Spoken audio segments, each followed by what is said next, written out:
En este proyecto vamos a abordar lo que es la lipodistrofia y cómo esta enfermedad afecta el metabolismo de sus pacientes.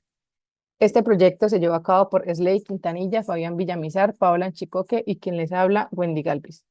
El contenido que se va a llevar a cabo es la introducción, luego hablaremos de causas, consecuencias metabólicas y finalmente síntomas, diagnóstico y tratamiento. Para la introducción vamos a definir lo que es la lipodistrofia. La lipodistrofia es una enfermedad metabólica muy rara, en donde la grasa no se acumula en los lugares que debería. Usualmente la grasa desaparece de la parte de las piernas, los glúteos y también los brazos y aparece en otros lugares como lo son el cuello, el abdomen y también la cara. Esto no es un problema estético, sino metabólico muy importante que iremos hablando a medida que avance la presentación. Al no poderse almacenar la grasa donde debe, entonces esta genera como una fuga que va al torrente sanguíneo causando problemas en órganos como el hígado o el páncreas y causa enfermedades como la diabetes, condiciones como el colesterol alto y otras complicaciones que son bastante graves. ¿Qué es el tejido adiposo y por qué es tan importante? El tejido adiposo es la grasa de nuestro cuerpo, pero no es el almacén, o sea, no es un lugar en el que se almacena la grasa, sino es la grasa que nosotros poseemos en todo nuestro cuerpo, que nos ayuda con qué, por ejemplo, con el tema del clima, cuando tenemos mucho frío, nos protege del frío y también de golpes, y es el encargado, es como un supervisor que se encarga de producir las hormonas que necesitamos para controlar el hambre y también el azúcar en sangre. Sin esta grasa, nuestro metabolismo se descontrolaría por completo. Tenemos ahora lo que son los tipos de lipodistrofia. Entonces tenemos la generalizada, que es cuando se pierde grasa en casi todo el cuerpo. Acá tenemos la imagen de un paciente que precisamente podemos ver que tanto en su parte inferior como en su parte superior no posee alto porcentaje de grasa. También está la lipodistrofia parcial, que es en la que se pierde, como su nombre lo dice, grasa solamente en algunas zonas, como ya lo habíamos mencionado en la introducción, que suelen ser piernas y glúteos. Entonces acá vemos, por ejemplo, la paciente A en la parte inferior de su cuerpo no tiene acumulación de grasa, tampoco en sus brazos, pero sí en la parte de la espalda.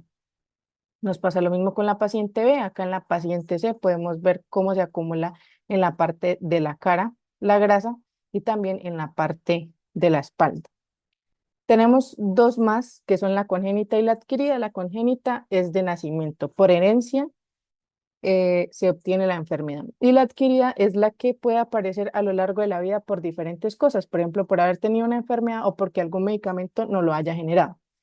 Entonces acá tenemos una imagen con cuatro pacientes distintos. El primero que observamos es un hombre que tiene lipodistrofia generalizada congénita. Entonces, él nació con la enfermedad y todo su cuerpo maneja un porcentaje de grasa similar. Tenemos el paciente B, que es un niño que tiene lipodistrofia generalizada adquirida, lo que quiere decir que él no nació con la enfermedad, tuvo paniculitis, que es una enfermedad diferente a la que estamos hablando, a los 3 años, y debido a esto empezó a perder la grasa corporal en los brazos y en las piernas, y entonces pues ahí está el ejemplo para la adquirida. También tenemos una paciente con lipodistrofia parcial familiar, podemos ver pues que en la parte de los glúteos ha perdido grasa, en la parte de los brazos también, y otra paciente con lipodistrofia parcial adquirida. ¿Qué pasa esto? La lipodistrofia puede aparecer por dos grandes razones. O nacemos con ella porque algo de nuestros genes no funcionan bien, o la desarrollamos más tarde por cosas que le pasan a nuestro cuerpo. Vamos a verlo de una manera más simple. Empecemos con las causas genéticas. Imagina que tu cuerpo trae un manual de instrucciones para construir y mantener las células de grasa. Cuando ciertos genes tienen errores, es como si ese manual viniera con páginas equivocadas. Por ejemplo, el gen LMNA le da estructura a las células, como los cimientos de una casa. Si falla, la célula no se sostiene bien. El gen PPARG es el interruptor que le dice al cuerpo, conviértete en célula de grasa. Sin él simplemente no llega a pasar. Otros como el AGPAT2 y el BSCL2 ayudan a fabricar y organizar la grasa dentro de la célula. Si no funcionan, la grasa no se puede almacenar. Cuando estos genes fallan, pasan tres cosas. O las células de grasa no se forman desde el principio, o no logran guardar energía como deberían, o se dañan y mueren muy rápido. Y dependiendo de qué gen esté afectado, la persona puede perder grasa en todo el cuerpo o solo en ciertas zonas. Ahora las causas adquiridas. Aquí la persona nace sin problemas genéticos, pero algo le llega a pasar después. A veces el sistema inmune se confunde y empieza a atacar el tejido adiposo como si fuera un enemigo. Esto puede pasar en enfermedades autoinmunes. Otra causa es la paniculitis, una inflamación muy fuerte de la grasa que literalmente la llega a destruir. Y también hay tratamientos médicos que pueden dañar el tejido adiposo, por ejemplo, ciertos medicamentos de quimioterapia, inmunoterapias contra el cáncer o incluso trasplantes de médulas óseas. En estos casos, la pérdida de grasa va apareciendo poco a poco y puede empezar en zonas específicas del cuerpo. ¿Y cómo se llega a heredar? Algunas formas pasan de padres a hijos y otras aparecen en antecedentes familiares y aunque es rara, no es tan rara como pensamos. Algunas formas pueden afectar a una de cada 7.000 personas. Entender por qué pasa esto es el primer paso para detectarla y tratarla mejor. ¿Qué le pasa al cuerpo? En esta sección vamos a ver lo que realmente le pasa al cuerpo cuando la grasa deja de almacenarse donde debería y empieza a acumularse en órganos que no están diseñados para ello. Esto explica buena parte del síndrome metabólico. Como problema tenemos que el tejido adiposo falla y la grasa busca otro lugar. El tejido adiposo es un almacén seguro para la energía, pero cuando se llena o pierde su capacidad de almacenar grasa, esta se empieza a redigerir hacia otros órganos. Mack y Saf explican que cuando el adipocito falla, la energía sobrenadante termina en órganos internos, causando alteraciones metabólicas severas. Entonces, la grasa no tiene dónde ir. Imagínense que el tejido adiposo es un almacén que ya no tiene espacio. Cuando sigue llegando grasa y no tiene dónde guardarla, se empieza a derramar hacia órganos como el hígado y el músculo. Ya se mencionan que este derrame energético ocurre cuando el adipocito se satura y no puede expandirse más. Es decir, grasa es igual a un hígado esteatosis hepática. Uno de los primeros órganos que recibe el exceso de grasa es el hígado. Esto genera hígado graso o esteatosis hepática. Ankin describe que la acumulación hepática es un riesgo típico cuando el tejido adiposo no puede almacenar lípidos adecuadamente. Entonces, la grasa intramuscular hace resistencia a la insulina. El siguiente destino en el exceso de grasa es el músculo y aquí es el daño nuclear. La grasa dentro del músculo interfiere con la señalización de la insulina y según Janssen, la grasa intramuscular provoca un bloqueo en vías metabólicas como PI3K, el AKT, lo que genera resistencia a la insulina de forma directa. Entonces, como consecuencias sistemáticas tenemos que de la grasa ectópica pasamos al síndrome metabólico.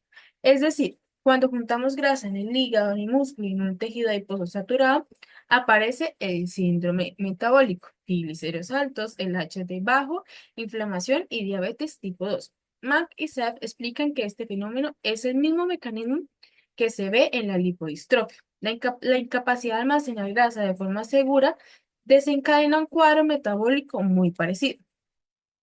Como conclusión tenemos que todo empieza en un solo problema. La grasa está en el lugar incorrecto. Es decir, el problema no empieza necesariamente cuando comemos más, sino cuando el cuerpo pierde la capacidad de almacenar energía de forma segura. La grasa ectópica, la que va al hígado y al músculo, es la que dispara toda la cascada metabólica que termina en diabetes y enfermedades cardiovasculares.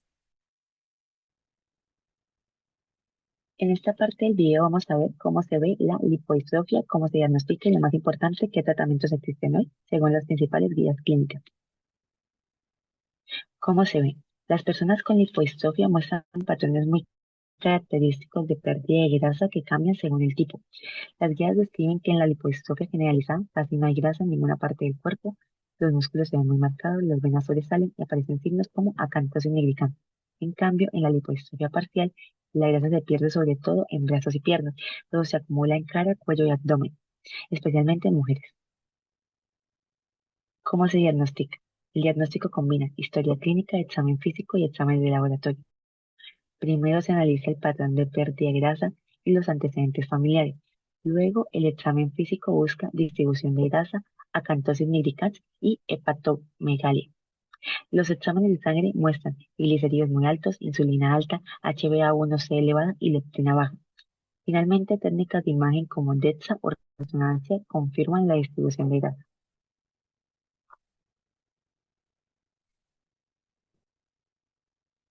Tratamientos disponibles. El tratamiento tiene como base la dieta, baja en grasas y azúcares simples. La terapia más importante es la metreleptina, que reemplaza la leptina que falta y mejora triglicéridos, glucosa y función hepática. Algo clave que enfatiza es el cuidado debe ser multidisciplinario. Efectos del tratamiento antes y después. Los estudios clínicos muestran que la metreleptina cambia completamente el pronóstico, reduce triglicéridos hasta un 70%, mejora la HbA1c en 1 a 2 puntos y disminuye el hígado graso. Los pacientes pasan de tener complicaciones severas a un control metabólico mucho más estable.